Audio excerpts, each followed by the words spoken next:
Hi, welcome to the Reboot Loading Podcast. I'm your host, Stephanie. Hello, everyone. On today's episode, I am here with Loan Huynh. She is from the Seattle, Washington area. When she was growing up, she wanted to be a rocket scientist, but her most recent career path was as a logistics manager. She's trilingual, speaking Vietnamese, Cantonese, and English. And she loves to travel, and I'm hoping that I can convince her to become a travel blogger by the end of this podcast. So please welcome Loan to the Reboot Loading Podcast. Thank you. Thank you for having me. So Loan and I, we worked for the same company previously, and we were both laid off.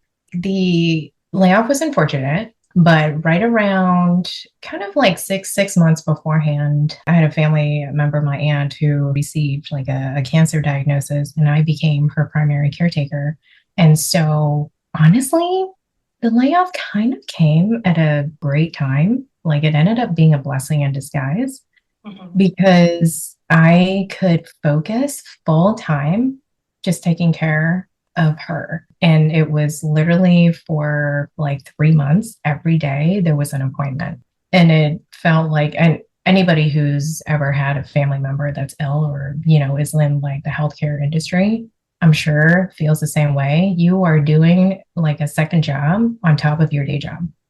Yeah. And so it's actually a point where I thought of like, my gosh, maybe I should ask for like a leave of absence. Because there were days that I was in the hospital working. It was full 8-hour days in the hospital. And I was like trying to find a quiet corner to have a meeting. I was actually in the hospital when we got on, we were on Zoom, all being laid off. Yeah. So I had a couple of past colleagues who called me just to kind of check in right after like they heard the news, and they were like, well, how are you feeling and stuff like that. And I was like, well, I'm sitting in the hospital lobby, so I can't really have any feelings right now. I don't want to be like here crying or like being angry. But yeah, in hindsight, the timing was kind of serendipitous. So that was partially why I made the decision to take time off. And, some of the other reasons were like, I had been in warehousing, fulfillment, and retail for most of my life after college. I have never had a single Black Friday off.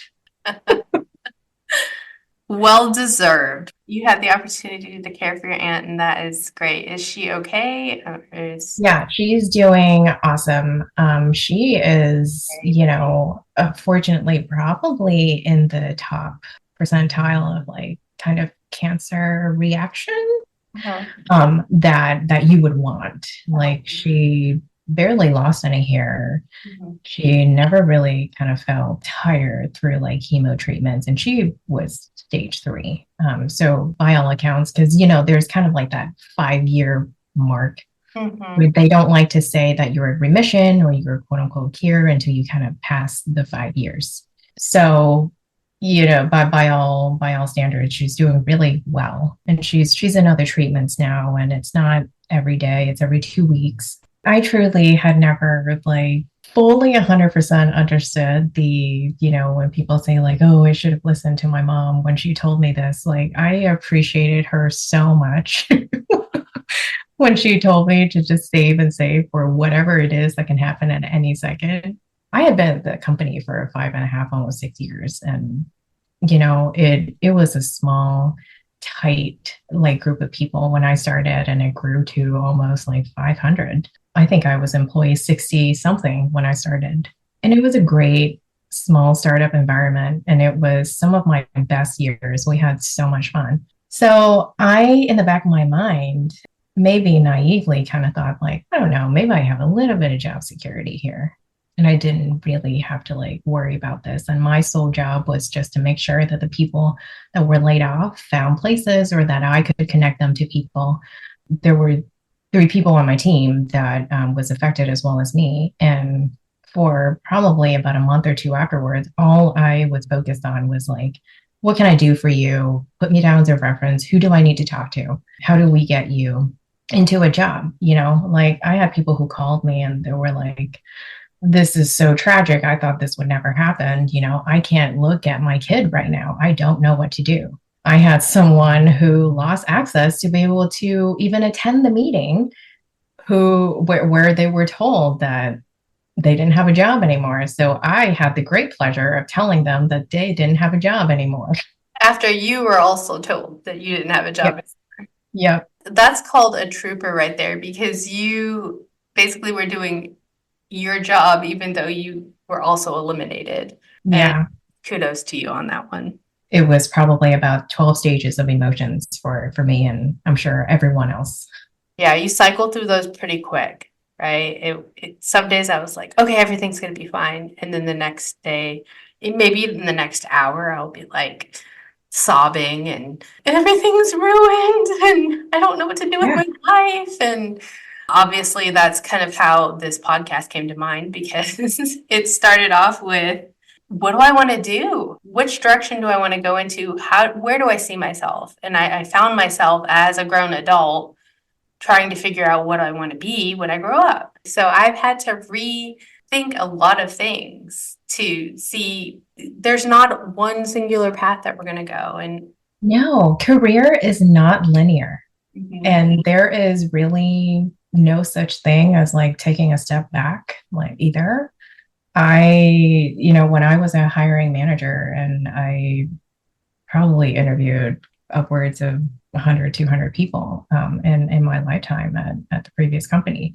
It was great, honestly, being able to read through and get like 30-second, maybe like, life history, professional life history from someone. And I saw plenty of people who have gone on to be like managers and directors, and they're taking what somebody would see as like two steps back in their career, but they realize that they got to wherever they were and they just didn't enjoy the work. They changed their mind, and that's okay. Yeah, being a manager in a company where you've had to do the interviews, and now that you're on the other side, having to go through interviews, how does that feel after all of that time?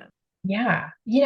I think it definitely makes me less nervous to go into interviews.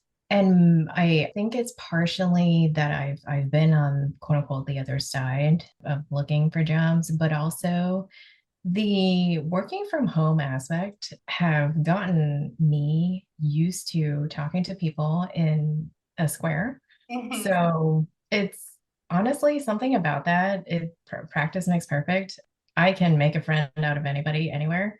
Mhm. So maybe it's a little bit of like me loving to talk to people too, but definitely being on the other side has made me less nervous going into interviews. And I don't know, maybe hopefully put the other side at ease as well, if that makes sense. I always tried to make the interviews that I did pretty casual. I never wanted it to feel like an interrogation because it shouldn't be. It should be a conversation that is both ways. Like you as a candidate is putting your best foot forward, but I, as a hiring manager, or whoever I am that's part of your interview loop, is also trying to put my best foot forward to sell you this position or this company. So yeah, I very much try to make the candidates feel pretty at ease. Mhm. I don't know. Maybe if you've ever interviewed with me, I hope it came through. I think it's very interesting to have both sides of that perspective. On recent interviews that you've been on, and depending on, I guess, how many you've had to go through, do you immediately off the bat maybe sense from the interviewer if they're maybe more nervous than you are, just having been on that other side? Do you get that vibe at all? That gut feeling? Honestly, sometimes, yeah. What's odd to me is that I kind of get that vibe from the initial recruiter more than whoever it is that I go on to interview with. And the next person that I usually talk to after I talk to the recruiter is either like a peer in Mhm. that role or the hiring manager themselves. Those interviews afterwards are usually a little bit more relaxed. And I notice that they kind of lay out the context or how I would like to conduct or how I did my interviews. So that's great. And, fun fact, by the way, for anybody who's listening, if you've ever had an interview with me, if you were applying for a role that was not directly a part of the logistics org, I was on your interview loop as the culture fit interviewer. You were the spy. Yeah. People always told me I had a good like gut feeling about people. So they always liked having me on there just to have a casual conversation to see if people would fit into the company. That is fascinating to me because now looking back at the multiple rounds of interviews that I've had at other places, where sometimes they're like, oh, yeah, you're going to meet with so and so, and they have nothing even remotely to Yes. do with your job. Yep. This makes sense now. So I see what they were looking for.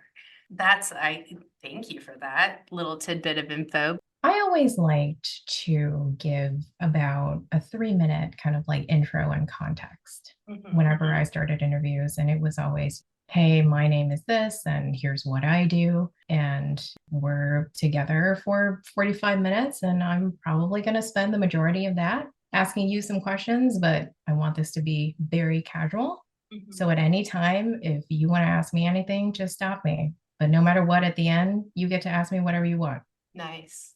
I honestly love people who conduct interviews in that way because it helps, especially on the candidate side, it helps with lessening the nerves. If they have a sense of humor, that's a big plus for me because I got to have a little bit of something thrown in there to kind of just calm me down, especially if you're going through, 5, 7 rounds of interviews with a bunch of people. It can get to be a bit much. It's exhausting. And Yes. I have always subscribed by, if you are hiring for a role that pays yeah, like 80, $90,000 or less, you should not be putting candidates through 5, 6, 7 rounds of interviews. Mhm. You should know pretty early on if they're a good fit. Yeah. Or at least start paying them for their interview time. Yeah. Like I think on average, when we still did interviews or when I was a part of them, standard would be about 4 weeks. And even that, I had always said was just too long. Mhm. It is. I mean, compare it to 10 years back, maybe even less than that. There really wasn't this long, drawn out process. The landscape changed so much with a lot of the pandemic time, with a lot of people resigning from positions after just maybe coming into them. So I feel like companies kind of tightened up their process more to really be like, okay, maybe in the long run it's going to be more beneficial, but right now we're going to have to put all of this time up front to Yep. make sure we have the perfect, quote unquote, perfect candidate. But we all know that those don't exist. There's not going to be check every single box that you're looking for. With your current job search, what type of roles are you looking for? Are you trying to stay in kind of a similar industry? Are you looking to broaden?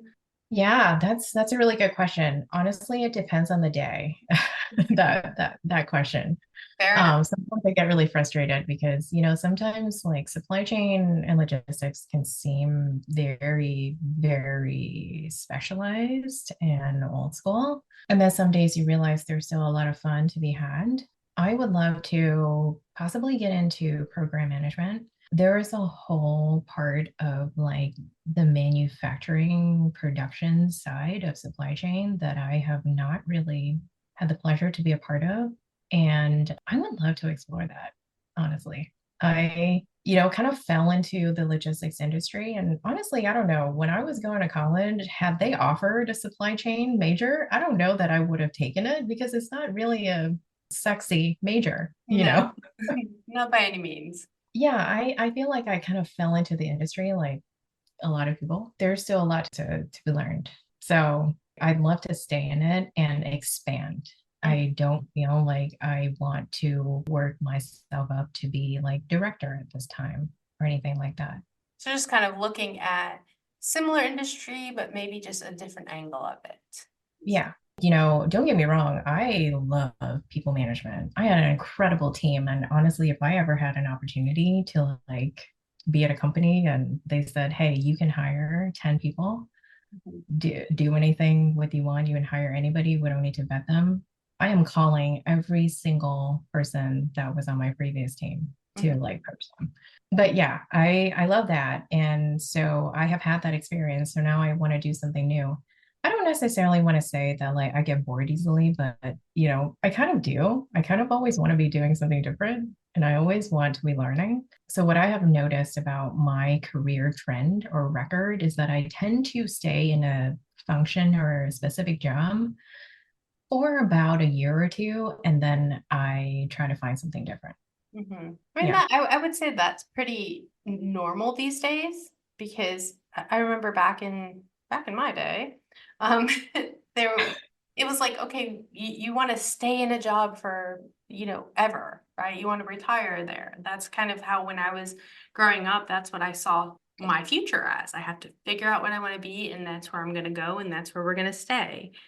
And then it slowly changed. I started getting into tech, and then it's like, okay, when you're in tech, you don't want to stay more than 5 years somewhere. Hmm. Now it's like, don't stay more than 2 years. So that's what I'm hearing from a lot of people. And me being the type of person where, like you, like I don't want to say I get bored easily, but I kind of thrive in a chaotic environment. So I need to have a lot of things going on. Like, Yeah.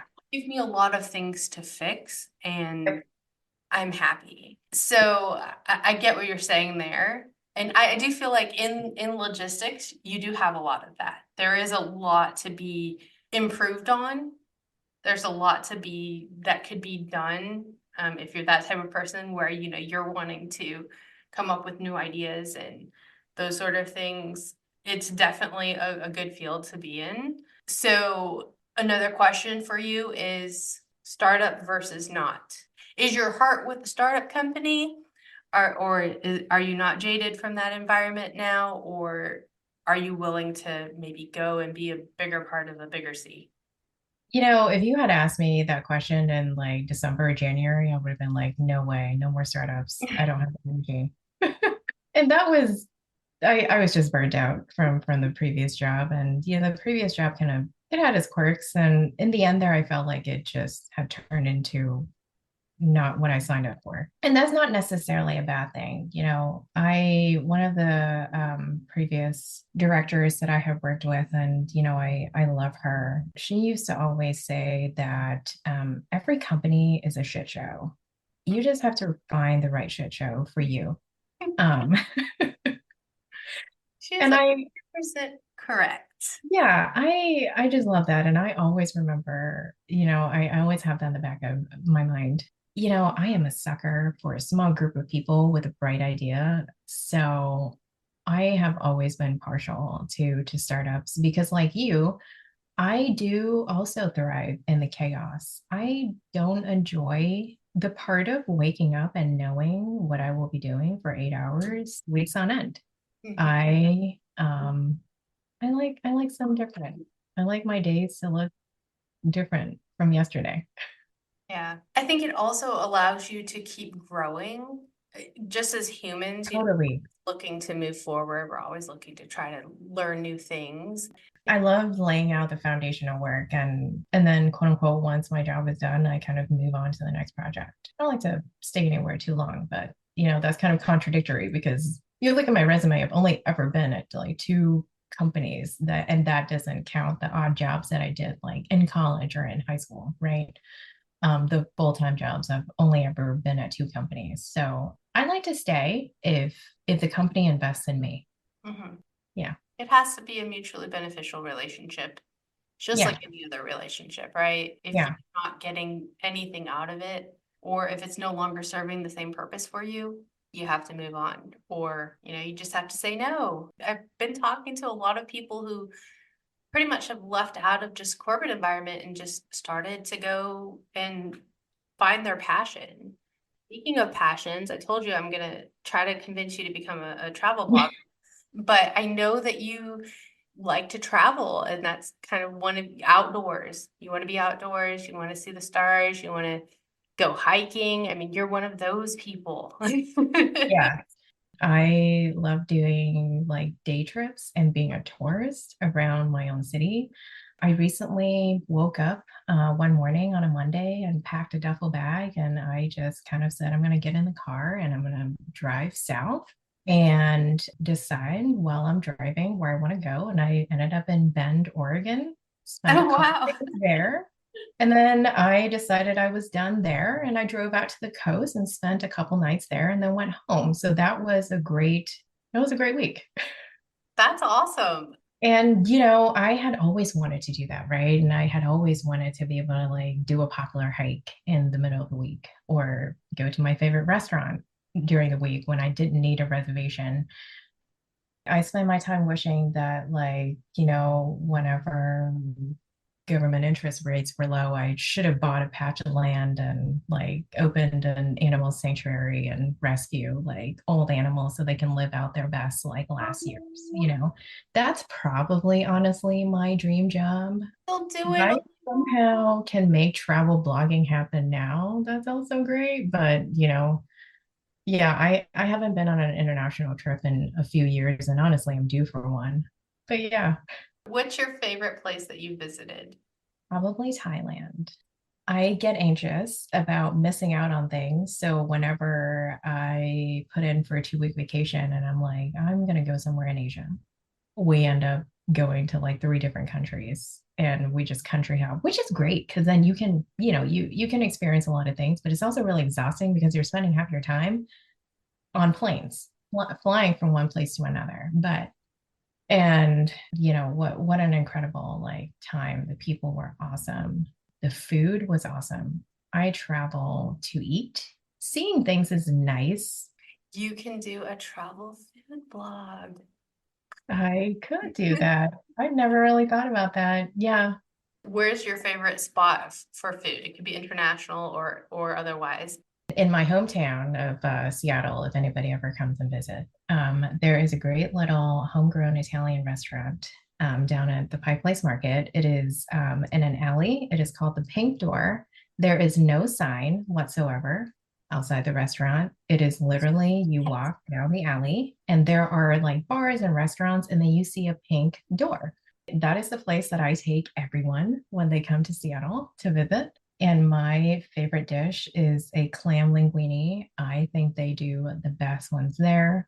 But like honestly, any dish of theirs is awesome. And I always like sitting inside and watching the tourists kind of like walk by and they're looking for that restaurant, but they just walk by and they kind of peek in and then like, is this it? Because there's no sign outside. They have live music and they do trapeze shows.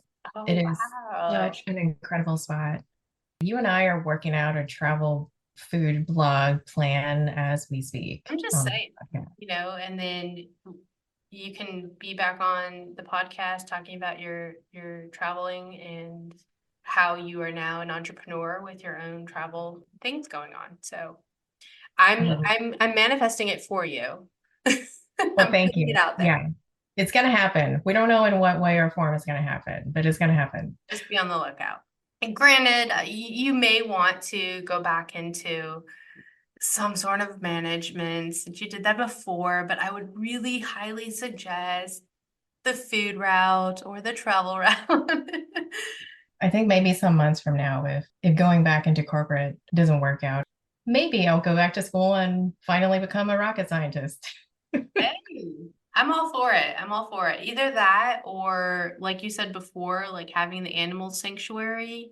So I did want to ask about that. So, like, if you said, if you could do anything, so let's say you could do anything. Like now you are just somehow independently wealthy or If I just win the lottery tomorrow, yes. yeah, Like what would you do? I honestly, first thing I do, I'd retire my mom.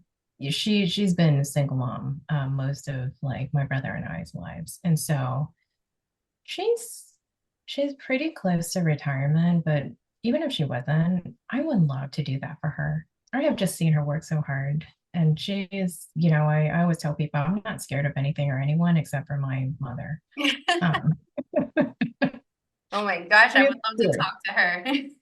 It's weird. But yeah, I first thing I would do is that. And then next thing, I would buy a huge patch of grass as big as, they will let me have it. And I would build an animal sanctuary. I've always been pretty partial to just older animals. Mm-hmm.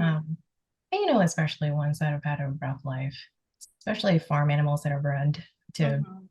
do whatever they do. And then once they run out of their value, Mm-hmm. then they get sent to wherever. So I would just like to adopt a bunch of them. I would love to have about 40 dogs, probably. Yeah. I love cats, but they don't love me. So probably not cats. Yeah. And honestly, oh my gosh, I love pigs. Love to have a couple donkeys. I think they're great fun. And then, like, once I kind of get everybody settled, then yeah, maybe I'll travel again. Yeah, I can picture it. You're just sitting, chilling out on your rocking chair front porch with Oh the my your gosh. lemonade in your hand, and you have just all of these amazing animals surrounding you. I love that southern vision of just a farmhouse with a wraparound porch and a swing, and you just sit there with your like lemonade, and it is a rainy, stormy afternoon. Ugh, Chilling out with your animals. Well, I hope that becomes a reality for you someday. But we got to get through all the other stuff first. Like we may have to do the corporate job thing for a little while, but I'm still pushing for the other stuff for we you. gotta hustle for a few more years, Yes. Yeah. A lot of people have dreams about, retiring at the age where you're quote unquote allowed to, or retiring early. I honestly, at this point in my life, don't know that I will ever retire because, again, I am who I am. I want to always be doing something. So I don't know that I'll ever retire I think I would retire from a certain thing, but I don't see myself ever just retiring completely. I cannot completely. Yeah. still. I will always have to be doing something. So Yep. Would I your dream be like podcasting until well into your 60s?